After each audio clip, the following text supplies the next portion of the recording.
It's time now for a look at latest in local news. In the news, the Wayne County Chamber of Commerce hosted its annual State of Education luncheon Thursday at Coastal Pines Technical College. And at the event, several big announcements from Wayne County High School as they announced the star student and star teacher, also announced the salutatorian and valedictorian for this year's senior class. First, the star student, who also is the salutatorian, senior Elliott Wilson, a varsity tennis player who plans to head to the University of Georgia after graduation. He selected Colt Brockington as his star teacher. WIFO FM had a chance to talk with Elliott Wilson after the announcements. Elliott Wilson's both the star student and the salutatorian. First of all, congratulations. Thank you. I appreciate it. Did you know this was coming, or was this a surprise? I kind of had to know it was coming. I guess the SAT score kind of gave you a good indication. Yeah, that's pretty good. What did you score in that? 1390. 1390. How many times did you take the SAT? One time? Twice. What'd you make? Did you do real well the second time, or? I did 40 points higher the second time. And your plans are to go to Georgia, is that correct? That's right, UGA for mechanical engineering. Okay. And who are your parents? Toby Wilson, Erica Lambert, and William Lambert.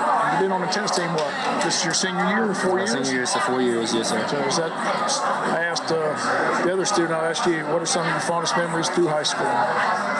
Winning the football game and cheering on the team is one of my fondest. And I just enjoy spending time with my friends and learning new things every day. Again, congratulations. Tell us about your star teacher. Why'd you select Colt? He really means a lot to me, and he really helped me excel in school. And every Friday he would have us watch, he called them Shark Mindset videos. They were just motivational videos that taught good disciplinary skills. Okay, well again, congratulations and best of luck. Thank you. And once again, those comments of Elliott Wilson. Again, he is the salutatorian at Wayne County High School, also the star student. He selected teacher Colt Brockington as the star teacher. The valedictorian is Mr. Andy Peel. He's a varsity football and baseball player at the high school. Andy also headed to the University of Georgia in the fall. We had a chance to talk to the high school valedictorian. For Mr. Andy Peel, the valedictorian, first of all, congratulations. Thank you. Did you know this was coming? Did you know you were going to be the valedictorian, or when did you find out the news? I found out a couple weeks ago. The counselors let me know. I guess when you got your SAT scores back, you had a good indication, right? Yes, sir. What did you score in SAT? I'm at 1260. How many times did you take it? A couple times. And what's your plans now after graduation? You staying going to the University of Georgia? Going to the University of Georgia. I plan to get a degree in the medical field and become a surgeon. Looking back on your high school career, what stands out for you? What's the A lot got of any big fun. memories? A lot of good teachers, a lot of friends, memories. What about on the sports field? You played football and baseball? I've enjoyed baseball and football. It's been some of my best memories made playing those sports. And your parents are? They're Rick and Carrie Peel. Okay, well again, congratulations and best of luck. And you got a few more months before graduation, so best of luck. Thank you. And once again, those comments of Wayne County's valedictorian this year's senior class, Mr. Andy Peel. On the program, speaking on education, were Wayne County School Superintendent Dr. Sean Kelly, Coastal Plains President Lonnie Roberts, and Assistant Superintendent for Curriculum at Coastal Plains High School, Dr. Elizabeth Williams. Here's a portion of Wayne County School Superintendent Dr. Sean Kelly's presentation as he talked about some of the school's accomplishments. We have finished James E. Bacon. It is beautiful. If you ever get a chance to get over there and you haven't seen it, come visit. We would love to show you James E. Bacon. Thank you very much for your 82% yes vote on the East Blocks. That's going to allow us to continue to do things like James E. Bacon. We have some teachers who have received some recognition. We have Michelle Priester, who is selected as the Host Advisor of the Year. You've already heard about that fellow right there. So Coach Brockington was selected as the Milken Educator Award. Now, I never really knew what the Milken Educator Award was. I've never been a place that so fancy had one of those kind of winners. So it is actually the Oscar, the Emmy, the Grammy, the Nobel, and the Olympic medal for educators.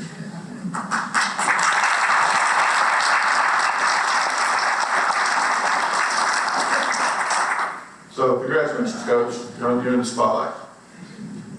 Our literary team did really, really well. That's awesome and wonderful. Our softball team won region, the super regional, and was a state runner-up. Okay? I don't even remember who coaches that team. All right? Our game day cheer was selected by their Coaches Association as Team of the Year. Our gracious board, this doesn't happen everywhere, folks, funds our endorsement for teachers to become endorsed in the dyslexia requirements. We have intervention specialists, which is also an endorsement that is funded by our Board of Education.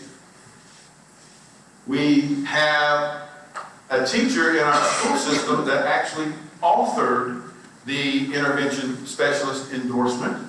And so we're very excited about that. It was approved by the PSC, and I think now she teaches that course. We have new flooring at the middle school. Do y'all get excited about new floors? We are very excited about new floors, okay? We have a huge HVAC replacement going on at the high school, and we just renovated the high school culinary lab. So that's very exciting. Here's one that I think everybody loves. We have 9 new school buses and 2 microbuses. So the 2 microbuses are huge. They're very popular. We got 2 more on order for a total of 4. And I think one of the biggest accomplishments that I really enjoy talking about is this school year was the first year that we've ever picked up every single kid on an air-conditioned bus. And once again, those are some of the comments from the luncheon yesterday at Coastal Pines Technical College on education. Those were the comments of Dr. Sean Kelly, Wayne County School Superintendent. We'll have more from the luncheon next week here on the local news. We'll be back with more news after this word from our sponsor, other commercial messages, so please stay tuned. In other news, early voting begins this coming Monday, February 19th, and runs up until March the 8th, with the election day set for Tuesday, March the 12th. Registered voters in Wayne County will be headed to the Cracker Wings Recreation Center for early voting on 245 East Bay Street. They'll be voting in both the Georgia presidential primary as well as deciding whether or not to continue the 1-cent penny SPLOST for the county. That's a simple yes or no vote. Need more information on the SPLOST 5 referendum? Go to the Wayne County's webpage. It's waynecountygeorgia.us. Once again, early voting Monday through Friday from 8 a.m. to 5 p.m. There are 2 Saturdays of early voting. The time on Saturday from 9 to 5. Those 2 Saturday dates are February 24th and March the 2nd. We encourage all registered voters to get out and vote. Once again, it all begins this coming Monday, February 19th. Once again, all the early voting taking place at the Cracker Wings Rec Center at 245 East Bay Street in Jesup. This weekend is the Wayne County Board of Tourism's Hog Jam. The statewide hunt gets underway this afternoon at 2 o'clock, ends on Sunday, February 18th at 12 noon.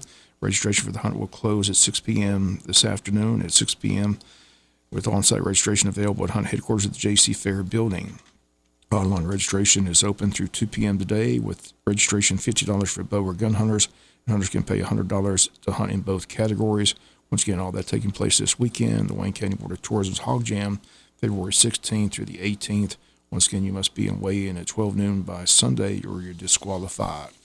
Community-wide blood drive set for this coming Monday at the Calvary Baptist Church Gymnasium, 415 East Cherry Street in Jesup, sponsored by the Jesup Shriners Ladies Auxiliary.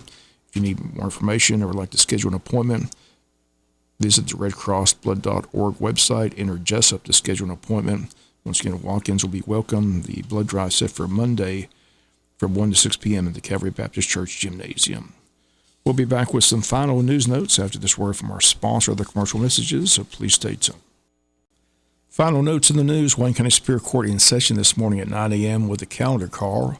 Is a 10-page criminal calendar with the Honorable Judge Anthony Harrison presiding in court today. All types of criminal cases on the docket, everything from credit card fraud to sexual exploitation of children. There's a total of 30 cases on today's court docket. Some will plead, some will be continued, and some will head to trial. All that taking place this morning in Courtroom C. Next jury trial scheduled with Judge Harrison in March as he ruled against Atlanta's Paul Brown on Tuesday, and his attorney ruled that the case against Brown, who is charged with murder and the shooting death of Zach Johnson, should proceed to trial. Judge Harrison ruling in favor of the state. The immunity hearing saw Brown take the witness stand in his own defense and claim that he shot Zach Johnson in self-defense. This shooting occurred back in February of 2023 on Community Circle Road in a shed in a backyard. Drugs and a weapon involved, and after an altercation between the two men, Brown shot Johnson with a .38 caliber Ruger. After he shot him, he left town for 4 days before turning himself in to authorities.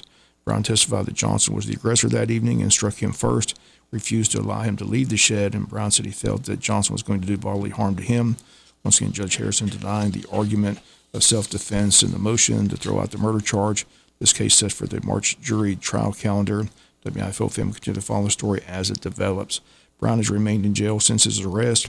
Johnson and Brown were in the Wayne County Jail at the same time, and Brown claims that Johnson assaulted him in the jail, but he says he never reported it, and there is no record of such an assault. That's going to do it for latest in local news. Sports comes your way in a few minutes. Bob Morgan saying have a great day.